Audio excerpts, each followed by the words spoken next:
Hello friends, કેમ છો બધા? તમારી પોતાની ચેનલ નિશા પટેલ ગુજરાતીમાં તમારું હાર્દિક સ્વાગત છે અને હું છું નિશા. અત્યારે અધિક માસ એટલે કે પરસોત્તમ માસ સ્ટાર્ટ થઈ ગયો છે, તો ઘણા લોકો પરસોત્તમ માસનો આખા મહિનાનું વ્રત રાખતા હોય છે.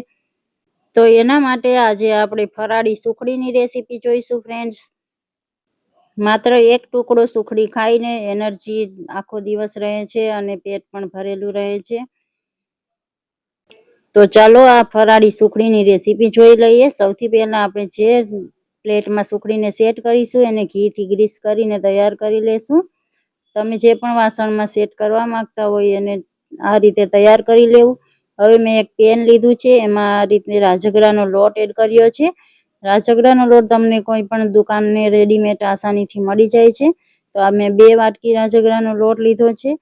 આ રેસીપીમાં ઘી ખૂબ જ ઓછું જરૂર પડે છે ફ્રેન્ડ્સ. આ તમે જોઈ શકો છો, અડધી વાટકી જેટલું ઘી લીધું છે, એડ કરી દેશું આપણે. હવે પેનને ગેસ પર રાખી દીધું છે, ગેસ ઓન કરી દીધો છે અને આ રીતે આપણે એને મિક્સ કરીશું. જેમ તેમ કડાઈ ગરમ થશે એટલે ઘી મેલ્ટ થવા લાગશે.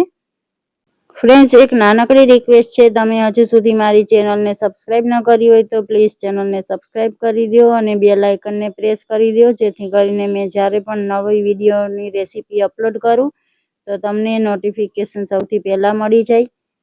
હવે આ રીતે મિક્સ થઈ ગયું છે, તમે જોઈ શકો છો. મિશ્રણ શરૂઆતમાં ડ્રાય લાગે છે અને આપણે લો ફ્લેમ પર શેકવાનું છે. રાજગરાના લોટને શેકાતા થોડો વધારે સમય લાગે છે, તો ઉતાવળ આપણે જરા પણ નથી કરવાની, નહીં તો એનો ટેસ્ટ સારો નહીં આવે. આ તમે જોઈ શકો છો, કલર ચેન્જ થઈ ગયો છે હવે અને થોડું મિશ્રણ ચલાવવામાં હલકું લાગવા માંડશે. હજુ આપણે આને થોડું 3 થી 4 મિનિટ માટે શેકી લઈશું. તો આ મેં 3 થી 4 મિનિટ માટે શેકી લીધું હતું અને હવે ગેસને બંધ કરી દીધો છે. વાસણને આપણે આ રીતે સ્ટેન્ડ પર નીચે લઈ લેશું. અત્યારે મિશ્રણ ખૂબ જ ગરમ છે, તો આ રીતે થોડું મિક્સ કરી લેશું. ફ્રેન્ડ્સ, રાજગરાનો લોટ પચવામાં એકદમ હલકો હોય છે અને પોષક તત્વોથી ભરપૂર હોય છે. ઘરના વડીલો પણ આને ખાઈ શકે છે આસાનીથી. વ્રત ઉપવાસ કરતા હોય તો આનાથી કંઈ પણ હેવી ફીલ થતું નથી અને એનર્જી રહે છે આખો દિવસ. હવે આ મેં 2 ચમચી જેટલું નાળિયેરનું છીણ લીધું છે. એ ટોટલી ઓપ્શનલ છે, મેં એમાં ફ્લેવર માટે એડ કર્યું છે. તો એને આપણે અત્યારે જ એડ કરી દઈશું. લોટ ગરમ છે, એની સાથે મિક્સ થઈ જશે તો કોઈ પણ પ્રકારનું મોઇસ્ચર હશે નાળિયેરના છીણમાં તો એ પણ દૂર થઈ જશે અને થોડું હલકું એવું રોસ્ટ થઈ જશે. તમે આમાં ફ્લેવર માટે બીજું પણ મસાલા, કોઈ એલચી પાવડર કે એવું એડ કરી શકો છો. મેં કંઈ પણ એડ નથી કર્યું. હવે મેં આ દેશી ગોળ લીધો છે, તો આ 1/3 વાટકી જેટલો એટલે કે પોણી વાટકી જેટલો મેં ગોળ લીધો છે. તમે ઘરમાં જે મીઠું ખાતા હોય એ પ્રમાણે વધારે ઓછો ગોળ લઈ શકો છો, પણ આટલો ગોળ એકદમ પરફેક્ટ રહે છે. ગોળને પણ સારી રીતે મિક્સ કરી દેશું. બહુ વધારે મિશ્રણ ગરમ હોય ત્યારે આપણે ગોળને એડ નથી કરવાનો ફ્રેન્ડ્સ, નહીં તો ચવડ થઈ જશે સુખડી. અને હવે આ લાસ્ટમાં મેં 2 ચમચી ઘીને ગરમ કરીને એડ કર્યું છે, જેથી સુખડી એકદમ સોફ્ટ બને છે.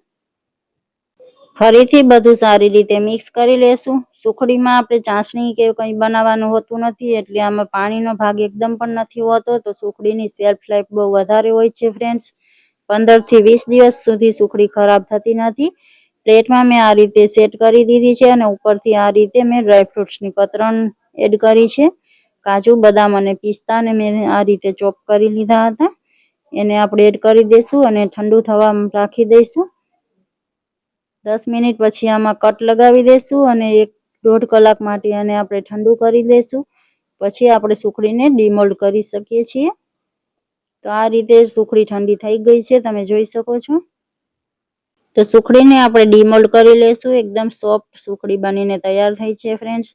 અને તમે એરટાઇટ ડબ્બામાં ભરીને સ્ટોર કરી શકો છો. તો આજે જ બનાવો આ રાજગરાના લોટની ફરાળી સુખડી. ફ્રેન્ડ્સ, તમને મારી આ રેસીપી કેવી લાગી છે? સારી લાગી છે તો લાઈક કરી દેજો. તમારા ફેમિલી અને ફ્રેન્ડ્સ સાથે શેર જરૂરથી કરજો અને કમેન્ટ કરીને જરૂરથી જણાવજો. મળીએ છીએ આવી જ નવી રેસીપી સાથે. Thank you for watching.